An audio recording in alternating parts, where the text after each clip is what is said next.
Good morning, Tony Dattino, founder of the USA Memory Championship, and it is Monday, and I'm doing my Live with Tony early this day.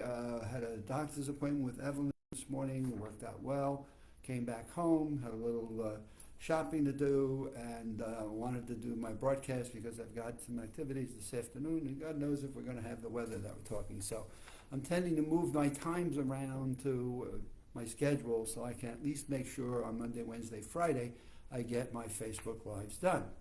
And today's was just fantastic. I really was excited all weekend. I had received an email from one of our prior memory champions, and I'm going to share some of the highlights of this and see if you might be able to guess who this memory champion was from the 24 years that we've held it. So I'm going to give you some information on it and see if you can figure it out. And maybe I'll give you the answer at the end of this, or I'll certainly give it to you by the Wednesday broadcast. So in any case, Tony, this evening I caught one of your YouTube segments where you were discussing some of the past memory champions. Thank you for the kind words and remembering me. Wow, I remember all of my memory champions. I think that, this happens to be one of my favorite all-time stories because of what he had to go through and the efforts that he had to put through and the support of his brother and his family, his wife, and coming to New York City and supporting the Memory Championship in our early years. So yes, his wife would come with him and she would sit there and be as nervous and whatever, and it turns out he was a four-time champion. And now we have a five-time champion in Nelson Dellis. Hope you figured out who this is by now, but you can go back to our website, USA Memory Championship, and you can see that. But I've continued to do well and have wonderful plans. I hope you are continuing to do well and have plans for your future. So, yes, we're doing well. We've got plans for our future. We're still working at making the Memory Championship much more noticeable for people and much more aware of getting more people to it. So we still have people engaged. And we're still working on the benefits of learning how to improve your memory that go far beyond the USA Memory Championship. And so we want everybody to believe, as this gentleman found out, that anyone can improve their memories, given the belief and the desire, and in his case, something that was likely to have an impact on his health. And so he had a motivation and a passion to be very focused and very dedicated, and this was a no-nonsense kind of an approach that he took. And then let me go see how good I am at it, and for 4 years in a row he was darn good at it, and was even so terrific at it that he hosted the Mark Cuban show, HDNet, that we had for 3 years running on the USA Memory Championship. So he was the color commentator on it, so a very integral part of what we do. And I hope by now you have figured out who this is. Well, anyway, for him, he's currently working with an engineering group of an insurance company. So it's an interesting prospect of, hey, you know, and I've been doing this for 9 going to 10 years. Like, wow, so I've been doing this. But here's his point. The Memory Championship opened up a lot of doors. Now, why would it open up a lot of doors? Why would kids, high school kids, going to some really terrific colleges, why would kids that are through high school wanting to apply to some of the top colleges in the world, why would some high school kids that never thought they could go to medical school, have they gone to medical school? What has distinguished them that has helped them to add? As one of my Gompers students, Samuel Gompers High School in the Bronx said, I could have never gone and gotten to where I got if I weren't in the USA Memory Championship. And you're like, well, why? Well, everyone's looking for a distinguishing factor, whether it be an employment, looking at a resume for an employment opportunity, whether it's looking at college applications. Everyone's looking for that unique characteristic that they can read off of a piece of paper. And they want to read this off of a piece of paper and say, wow, This person seems unique. This person seems like they've done something that a lot of people wouldn't. So here we go.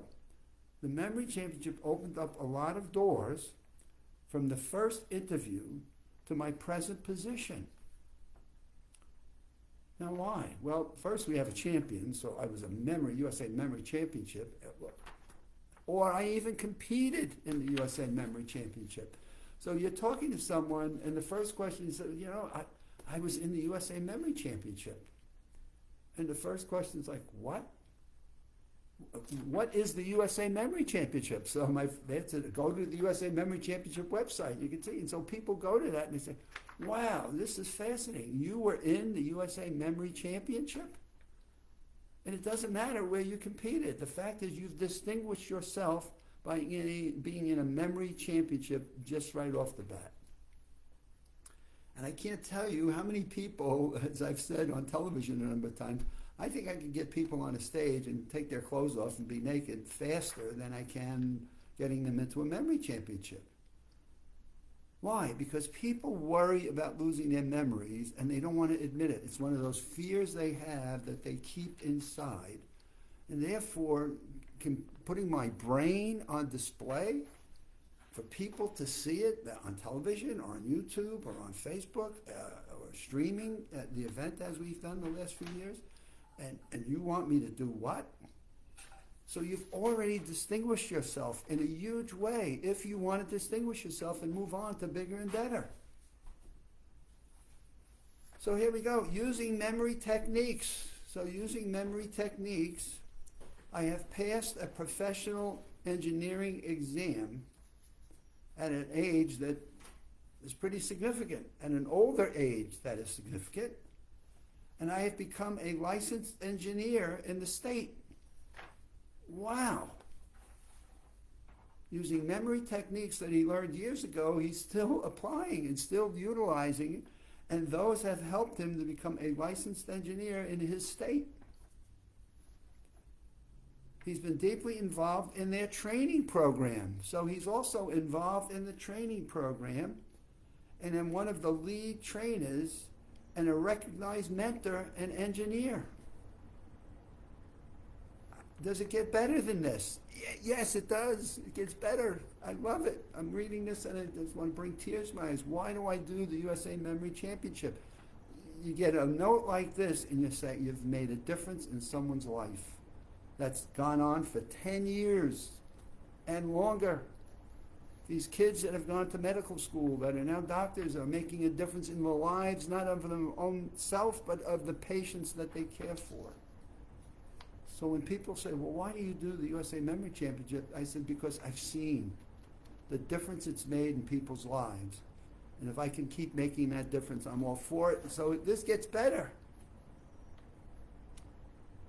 Much of this is due to the extraordinary work that you and your team, especially Karen, have done in making the tournament prominent, and it's allowed me to distinguish myself from people that are competing for similar jobs. So it's allowed me to distinguish myself from the norm. So go talk to 10 people and go, I always tell this, go ask 10 people, how would you like to learn how to improve your memory, and how would you like to come enter the USA Memory Championship? And you watch how fast you can scatter a room of people that don't want to talk to you. Well, here's someone who did and said, I'm going to compete in this. And I had reasons to do it, and I had a physical thing that I had to deal with, but by golly, I went and did it. I didn't just talk about it. I did it. And he was recently promoted to an assistant vice president.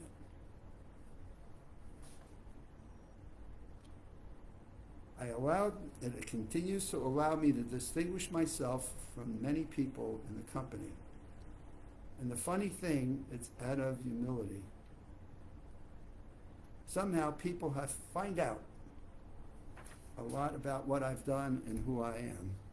And being a USA Memory Championship for multiple years clearly has set me out as someone from the pack. I'm not going to tell you who this is. If anybody wants to know, send me an email at adottino@aol.com. Or if you have followed the USA Memory Championship for a good number of years, you know who this gentleman is. He is just fantastic, great human being, a tenacious human being, a great host for our 3 years of HDNet television, a great color commentator, and always a friend of the USA Memory Championship. And so to that regard, I might share his name with you on Wednesday in case you're wondering, but go check out the USA Memory Championship website. You'll find out. It's one of our early winners, and did it 4 times before. Nelson Dellis came along and did it 5 times. And so look at our website. Take a look at the Maximum Memory Mastery online course. Play with that a little bit and see if you too are brave enough and strong enough to enter the USA Memory Championship. We're going to be doing it this year at the end of July, our qualifying rounds, and then we'll do our finals in September. Have a great day. As you can see, I am still in New York. It is a cold morning, a little bit drizzly. They're talking about colder weather coming in here for the next few days, and I am looking forward to get back to Florida, but until I have the business I'm here in New York to taken care of, I'll be hanging out here for a while. Have a great afternoon, and we'll see you on Wednesday. And I may divulge the name of this person, or I might not.